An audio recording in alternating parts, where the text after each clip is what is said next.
Olá, graça e paz, estamos aqui para mais uma vez tratarmos de um assunto bíblico, teológico e polêmico. E antes de nós irmos para o tema do nosso vídeo, eu gostaria de pedir para que você se inscrevesse aqui no canal, deixasse também aí o seu like e, se puder, deixe também um comentário e vamos juntos nessa jornada de aprendizado e conhecimento bíblico.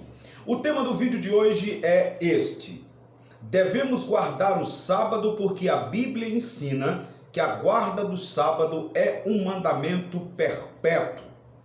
Será que as Escrituras de fato ensinam isto? Será que as Escrituras nos dizem para guardar o sábado por ser ele um mandamento perpétuo, eterno e que deve ser guardado em todas as gerações? Primeiro vamos ler o texto de onde os adventistas do sétimo dia, bem como também os adeptos à guarda do sábado, afirmam isso. O texto é Êxodo capítulo de número 31, versículo de número 16, que está escrito assim: pelo que os filhos de Israel guardarão o sábado, celebrando-o por aliança perpétua nas suas gerações. Perceba que quando nós lemos esse texto, nós percebemos claramente que Deus está falando nesse texto que o sábado, ele é um mandamento que deve ser guardado perpetuamente. Ou seja, o mandamento do sábado aqui é um mandamento eterno, pois a palavra perpétuo tem esse significado de eterno. Aí os adventistas do sétimo dia, bem como os adeptos à guarda do sábado, dizem assim: ora, se o mandamento é perpétuo, se o texto está dizendo que deve ser guardado porque é um mandamento perpétuo, eterno, então ele ultrapassa todas as gerações, inclusive a igreja deve também cumprir e guardar esse mandamento. Em primeiro lugar, nós precisamos entender o texto à luz do próprio contexto e também lermos o texto com calma. Perceba em primeira instância que quando o versículo está falando sobre o sábado como um mandamento perpétuo, ele não se refere à igreja. Ele está falando especificamente para o povo de Israel. Perceba o texto, Êxodo 31, 16. Pelo que os filhos de Israel guardarão o sábado.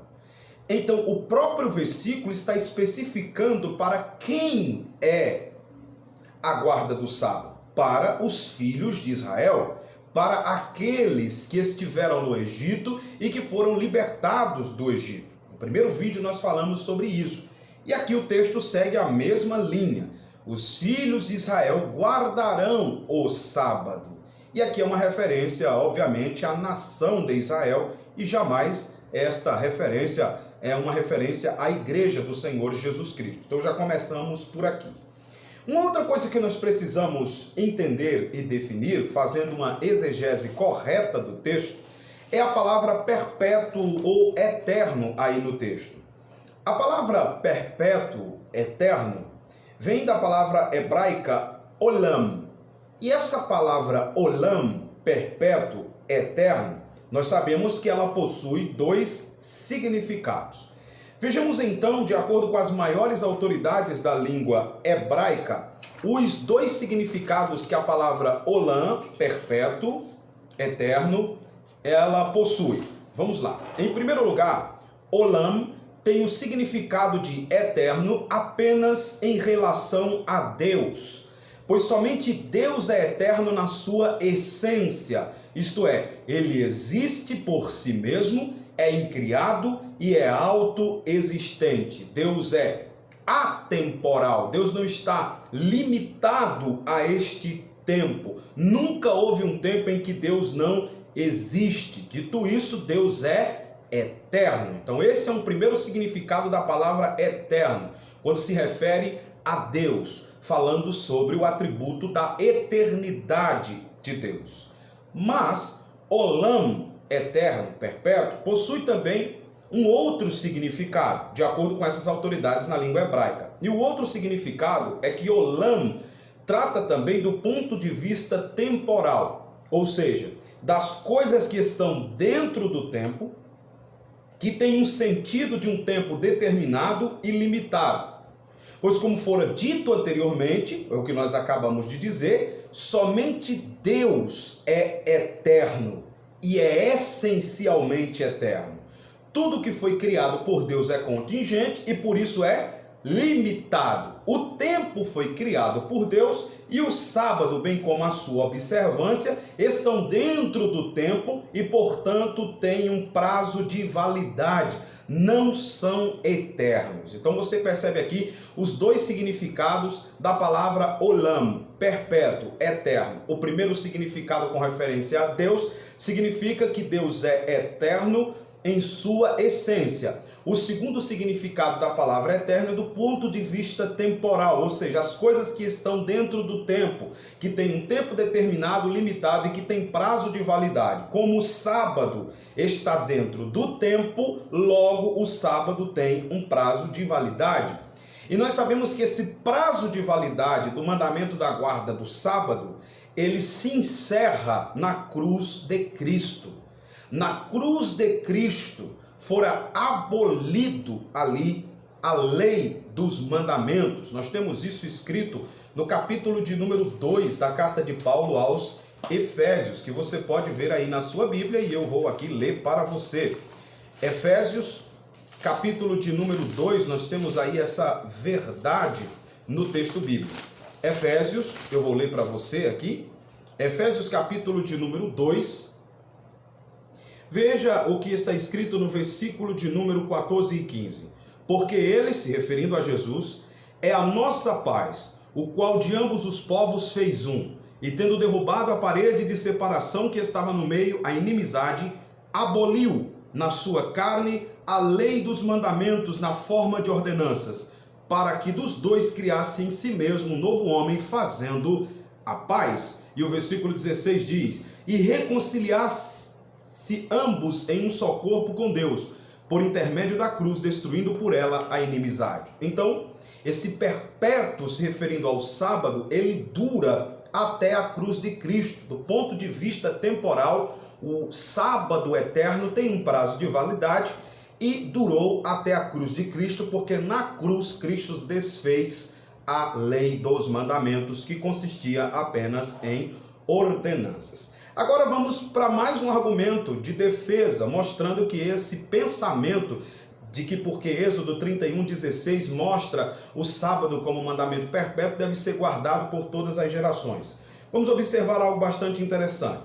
Se nós somos obrigados a guardar o sábado pelo simples fato dele ser denominado no texto como estatuto perpétuo, aí complica-se, porque então nós somos obrigados também a, preste atenção, guardar a Páscoa, porque Êxodo capítulo 12, versículo 14 diz que a Páscoa é um mandamento perpétuo. Também somos obrigados a lavar cerimonialmente as mãos e os pés, porque Êxodo 30, dos versos 17 a 21, dizem que lavar os pés e as mãos cerimonialmente é um estatuto perpétuo. Devemos também celebrar as festas judaicas, porque Levítico 23, versículos 14 a 21 e versículos 31 a 41 dizem que celebrar as festas judaicas é estatuto perpétuo. Devemos também subordinarmos ao sacerdócio araônico, que também, Números 25:13, diz que é estatuto perpétuo. Mas temos mais, veja bem. Devemos também acender as lâmpadas do templo continuamente, porque Levítico 24, versículo 3 diz que também é um estatuto perpétuo, e devemos também ter ali o pão para a mesa do Senhor, porque Levítico 24, versículos 8 e 9 diz que isso também é um estatuto perpétuo. Então, pegar a palavra perpétuo para dizer que temos que guardar o sábado simplesmente porque o texto diz que é estatuto perpétuo, sem observarmos a palavra na língua original, na língua hebraica, e vermos esses dois significados, o significado do ponto de vista da existência, ou melhor, da essência de Deus, e o argumento e o significado do ponto de vista temporal, que é o significado do texto de Êxodo 31:16, nós cometemos um erro de interpretação muito grande. Porque se é para guardar o sábado, porque aparece a palavra estatuto perpétuo com relação a ele, então temos que guardar tudo isso. Temos que guardar a Páscoa, temos que lavar cerimonialmente as mãos e os pés, temos que celebrar as festas judaicas, temos que acender as lâmpadas continuamente e temos que colocar o pão para a mesa do Senhor, porque tudo isso nos textos aparece a expressão estatuto perpétuo. Por que só o sábado? Por que os adventistas só querem guardar o sábado? E por que só para eles só o sábado deve ser guardado eternamente, porque aparece a palavra estatuto perpétuo, visto que aparece esta mesma palavra com relação a outras leis que eles não guardam e não obedecem. Então, nós precisamos entender aqui, à luz do texto e da interpretação correta do mesmo, que a palavra perpétuo ou eterno aí, com referência ao sábado, tem prazo de validade e não deve ser interpretado ao pé da letra, como fazem os adventistas. A guarda do sábado como dia de descanso só teve validade até a cruz de Cristo. A partir da cruz de Cristo, o descanso não é um dia, mas sim uma pessoa. Em Mateus capítulo 11, a partir do versículo 28, Jesus falou exatamente disso. Vinde a mim todos vós que estáis cansados e oprimidos, e eu vos aliviarei. Tomai sobre vós o meu jugo, e aprendei de mim que sou manso e humilde de coração, e encontrareis descanso para as vossas almas. O nosso descanso não está em um dia da semana. O nosso descanso não está no sábado. O nosso descanso está no Senhor Jesus Cristo. E quanto à questão de um dia de descanso durante a semana, você pode ter, isso faz bem para o seu corpo. Mas não significa que tenha que ser necessariamente o dia de sábado ou o dia de domingo, como alguns cristãos afirmam. Não. Quando nós observamos a palavra de Deus, nós percebemos que para a igreja do Senhor Jesus Cristo, não existia um dia específico para se adorar e louvar a Deus, sábado ou domingo. Para a igreja do Senhor Jesus Cristo, todos os dias é dia de glorificar a Deus e de exaltar o seu nome. Atos 2, 46 e 47 diz: E perseveravam unânimes todos os dias no templo, e partindo o pão em casa, e comiam juntos com alegria e singeleza de coração, louvando a Deus. O sábado teve um prazo de validade, e o prazo de validade do sábado, ele se encerrou na cruz de Cristo. Na cruz ele desfez as inimizades, na cruz ele aboliu as leis dos mandamentos, que consistia em ordenanças. Então a palavra perpétuo ali não deve ser interpretada ao pé da letra, mas com o significado da própria palavra hebraica olam, que é o significado do ponto de vista temporal. Algo que tem ali um prazo de validade, eterno enquanto durar. Eu espero que você tenha gostado desse vídeo, tenha aprendido aí com essa série de 3 vídeos acerca do sábado e que você continue crescendo na graça e conhecimento do Senhor Jesus Cristo. Amém? Deus abençoe e até o próximo vídeo.